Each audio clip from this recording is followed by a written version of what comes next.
ASUS has just taken the wraps off the ZenFone 6 at an event here in Valencia, Spain, so before we get to our full review, let's dive into the top 5 things you need to know about this very different kind of ASUS phone. I'm Alex from Android Central, and this is one of the most interesting affordable flagships of 2019. Let's jump in.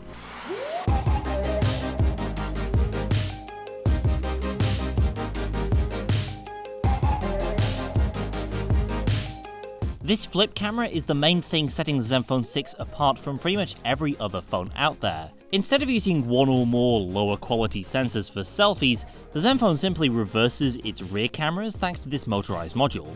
The engineering behind this is actually pretty complex. ASUS has used a new amorphous alloy for the casing and created a new stepping motor for smooth rotation. That's because not only can you take pictures from the front or back, but at any angle in between. The sensors themselves are a 48MP Sony IMX586 for the main sensor, like the OnePlus 7 Pro, only without optical image stabilization and with only an f1.8 lens. And the secondary is an ultra-wide-angle shooter at 13MP. The quality of photos so far from the ZenFone 6 has been decent in my first 2 days of use. It's clear this isn't anything to challenge a $1,000 flagship camera, but the camera is pretty impressive and fun to use.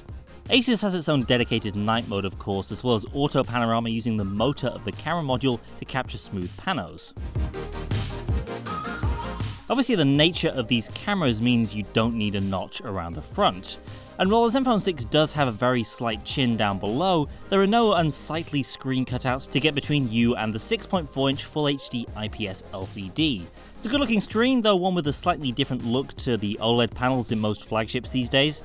IPS LCD screens have greater sub-pixel density than most OLEDs, so you don't really notice the lower resolution as much as you would on, say, a Samsung phone. Plus, of course, sticking around 1080p means there are power savings to be had, which leads us to... If you're a power user, the 5000 mAh battery in this thing might just be the most exciting feature of all. It's the biggest power pack we've seen thus far in a major Android phone, matching the capacity of the much larger dinner plate-sized Huawei Mate 20X. That battery gives you longevity every bit as epic as you'd expect. I've only been using this phone for a couple of days now, but I'm already seeing, well, approaching around 48 hours of battery life on a single charge, with appropriately high screen on time to boot. Other specs, you've got a Snapdragon 855, 6 to 8 gigs of RAM, 64 to 256 gigs of storage, and of course that big 6.4-inch screen. So plenty of power and storage to go around. Plus, ASUS is one of the very few companies letting you use a microSD and dual SIM at the same time with this triple slot. And hey, look at that, there's a real actual headphone jack down there as well. The ZenFone 6 still runs Zen UI, but this isn't like any Zen UI you might have seen in the past.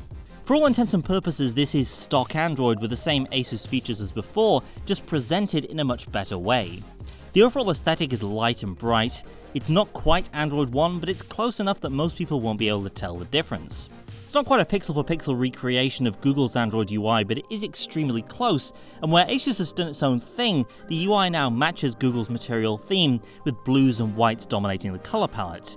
Since this is a fairly hefty phone, one-handed usability has also been a major software focus. ASUS has its own one-handed mode activated with a double tap of the home key, and subtle changes to the ASUS launcher, dialer and other apps have relocated the controls down to the bottom portion of the screen for easier usability.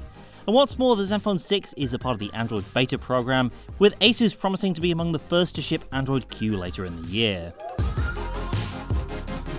Prices for the ZenFone 6 are among the most competitive we've seen for a Snapdragon 855 device.